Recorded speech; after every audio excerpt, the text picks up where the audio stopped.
Welcome to my channel. ఈరోజు మన recipe వచ్చేసండి టేస్టీగా, సింపుల్‌గా 5 నిమిషాల్లో లడ్డూ రెసిపీననేది ప్రిపేర్ చేసుకుందామండి. టేస్ట్ అనేది చాలా బావుంటుందండి. కమ్మగా నెయ్యి ఫ్లేవర్ తగులుతూ తిన్నా కొద్దికి తినాలనిపించే మనము బేసన్ రవ్వ లడ్డు అనేది ప్రిపేర్ చేసుకుందామండి. తప్పకుండా మీరు కూడా ఒకసారి ట్రై చేయండి. టేస్ట్ అనేది చాలా బావుంటుంది. మనం లడ్డు ప్రిపేర్ చేసుకోవడానికి ముందుగా స్టవ్ పైన ఒక కడాయి పెట్టేసుకొని, ఒక 1 టేబుల్ స్పూన్ నెయ్యి అనేది యాడ్ చేసి, నెయ్యి అనేది వేడెక్కాక దాంట్లోనే ఒక 1 కప్పు రవ్వ అనేది యాడ్ చేసుకున్నానండి. మనం రవ్వ అనేది ఇలా కమ్మగా మంచి వాసన వచ్చే వరకు ఇలా దోరగా వేయించుకోవాలండి. ఇలా వేయించుకున్న రవ్వ అనేది సెపరేట్ చేసేసుకొని, ఇప్పుడు అదే కడాయిలో ఒక 3 టేబుల్ స్పూన్ల నెయ్యి అనేది కూడా యాడ్ చేసుకొని, నెయ్యి అనేది కొంచెం వేడెక్కాక మనం ఏ కప్పుతో రవ్వ తీసుకున్నామో అదే కప్పుతో శనగపిండి అనేది ఒక అరకప్పు తీసుకున్నానండి. మనం శనగపిండి అనేది కూడా నెయ్యిలో మంచి వాసన వచ్చే వరకు ఇలా కలుపుకుంటూ వేయించుకోవాలండి.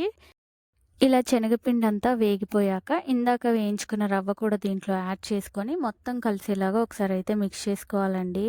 ఇప్పుడు ఒక కప్పు షుగర్ అనేది కూడా యాడ్ చేసుకున్నానండి. షుగర్ అనేది కూడా మనము రవ్వలో ఇలా బాగా మెల్ట్ అయ్యే వరకు ఇలా కలుపుకుంటూ మనం వేయించుకోవాలండి. ఇంకొక 2 నిమిషాల పాటు.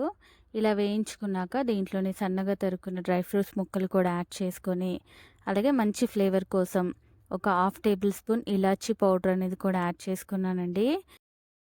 ఇలా ఒకసారి అయితే బాగా మిక్స్ చేసుకున్నాక, ఇప్పుడు దీంట్లోనే బాగా మరిగించుకున్న వాటర్ అనేది ఏ కప్పుతో నేను రవ్వ, శనగపిండి తీసుకున్నానో అదే కప్పుతో ఒక 1 కప్పు వేడి నీళ్ళనేది తీసుకున్నానండి. మనం వాటర్ అనేది యాడ్ చేసుకున్నాక ఎక్కడ ఉండలు లేకుండా ఇలా బాగా కలుపుకుంటూ దగ్గర పడే వరకు అనేది మనం మిశ్రమంని ఉడికించుకోవాలండి. చూడండి ఇలా దగ్గర పడ్డాక దీంట్లోనే ఒక 1 టేబుల్ స్పూన్ నెయ్యి అనేది కూడా యాడ్ చేసుకొని, ఇలా ఒక్కసారి మిక్స్ చేసుకొని ఇలా పూర్తిగా దగ్గర పడిపోయింది కదండీ! ఇప్పుడైతే స్టవ్ ఆఫ్ చేసుకుందామండి. ఇది చల్లార్చుకున్నాక మనకి ఏ సైజులో లడ్డూలుగా కావాలో అలాగా ఇలా లడ్డూలుగా అయితే ప్రిపేర్ చేసి అయితే తీసుకున్నానండి. మిగతా వాటిని కూడా సేమ్ ఇదే విధంగా లడ్డూలుగా అయితే ప్రిపేర్ చేసి తీసుకున్నానండి. ఎంతో టేస్టీగా, సింపుల్‌గా తిన్నా కొద్దికి తినాలనిపించే కమ్మటి లడ్డూలైతే రెడీ అయిపోయాయండి. మధ్య మధ్యలో నెయ్యి ఫ్లేవర్ తగులుతూ కమ్మటి లడ్డు అయితే రెడీ అయిపోయిందండి. తప్పకుండా మీరు కూడా ఒక్కసారి ఈ లడ్డు రెసిపీ అనేది ట్రై చేసి ఎలా వచ్చిందో నాకు కామెంట్ సెక్షన్‌లో కామెంట్స్ చేయండి. అలాగే మర్చిపోకుండా లైక్ చేయండి. నా మరిన్ని వీడియోస్ కోసం ప్లీజ్ మన ఛానల్‌ని మర్చిపోకుండా సబ్స్క్రైబ్ చేయండి, షేర్ చేయండి. Thank you for watching the video.